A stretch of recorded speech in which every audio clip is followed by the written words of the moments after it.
More than 300,000 files, dozens of powerful names, one dead man, and questions the world still isn't allowed to ask. Jeffrey Epstein, the man whose files shook the entire world.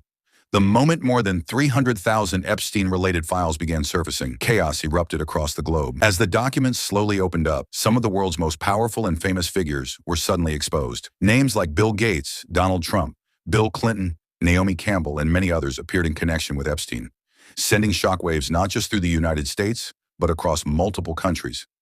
So the question is, who was Jeffrey Epstein?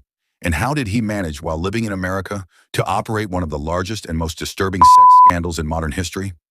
Let's break it down, step by step. Jeffrey Epstein was once a man deeply trusted and even admired by the world's elite.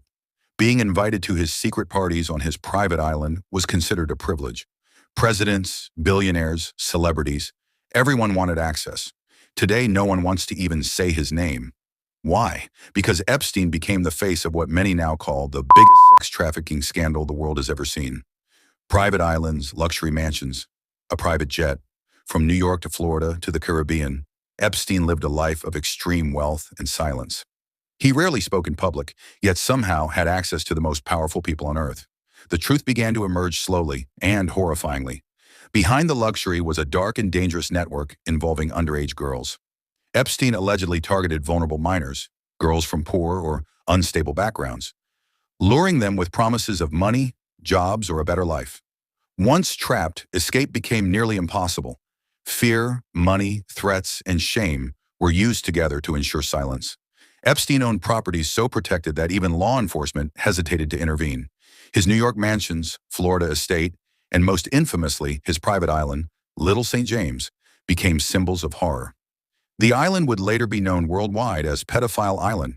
According to allegations, guests on the island included individuals who didn't just hold influence, but ran governments, controlled systems, and shaped global power. One of the most explosive revelations came from 68 photographs linked to the Epstein files, which intensified public outrage. Several high-profile names surfaced again, fueling global debate, investigations, and denial. Inside Epstein's private island and homes, there were reportedly hidden cameras, detailed visitor logs, and tightly controlled flight records. Every movement, every guest, every interaction, allegedly documented. His private jet, chillingly nicknamed the Lolita Express, transported powerful people across borders with secrecy and impunity. At the center of this operation was Ghislaine Maxwell, Epstein's closest associate. Prosecutors say she recruited and groomed girls and managed the entire system. Today, she is serving time in prison, proof to many that this was not just rumor or conspiracy. Then came the most mysterious chapter of all. On August 10, 2019, Jeffrey Epstein was found dead in his jail cell, a high-security prison. Cameras everywhere. Yet somehow, the cameras malfunctioned. The guards were reportedly asleep. The official statement, suicide.